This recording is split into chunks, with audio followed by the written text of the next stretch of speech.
Dallas Stars lost to the Boston Bruins 6-3 today at American Airlines Center. A game that started at 11:30 and started with that fight 2 seconds into the game off the opening faceoff between David Backes and Jimmy Benton. Maybe something boiling over a little bit still from last year when Dallas and St. Louis played a 7-game series.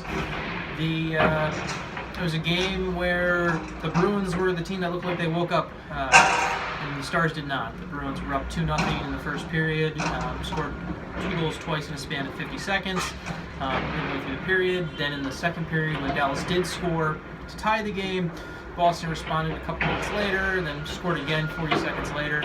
And throughout the night, the Bruins were able to do basically wherever they wanted in the offensive zone. They went to the front of the net hard. They scored 2 goals on the high tip play and had a couple other chances that way that Dallas didn't cover at all, frankly. And the Bruins basically manhandled their way through the Dallas defense. Kari Lehtinen was really left out to dry. Maybe only 1 goal you could even think about faulting him on. I'd argue all 6 he didn't really have a chance on. And for the Stars, the biggest thing you take from this game is you look at Johnny Oduya's health. Oduya looked healthy, his ankle looked good, and so now he's a tradable asset that maybe the Stars can move before Wednesday's upcoming NHL trade deadline.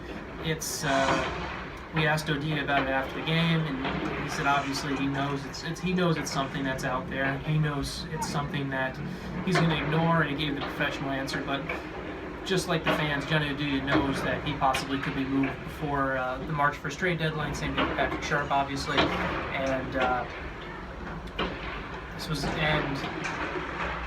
take a chance and see what happens with that. What can Oduya get you? What can Sharp get you? And those are the positives you take from this game. A couple other notes from the game. Lori Korpikoski has looked pretty good the past couple of games. He looked pretty good tonight. Who knows? Maybe he could be a trade chip as an unrestricted free agent. Maybe he caught somebody's eye, and maybe he ends up becoming another rental piece you can trade off. Defensively, you're probably going to see Patrick Nemeth and Jimmy Alexiak get into the game on Tuesday, possibly, just because a really bad defensive overall game for the Stars, and I think you need to change that. And plus, you'll probably have to have someone come in if you do trade Oduya away. Stars practice tomorrow in Frisco, play on Tuesday against the Pittsburgh Penguins, and then the trade deadline is obviously Wednesday. Everyone, enjoy the rest of your Sunday.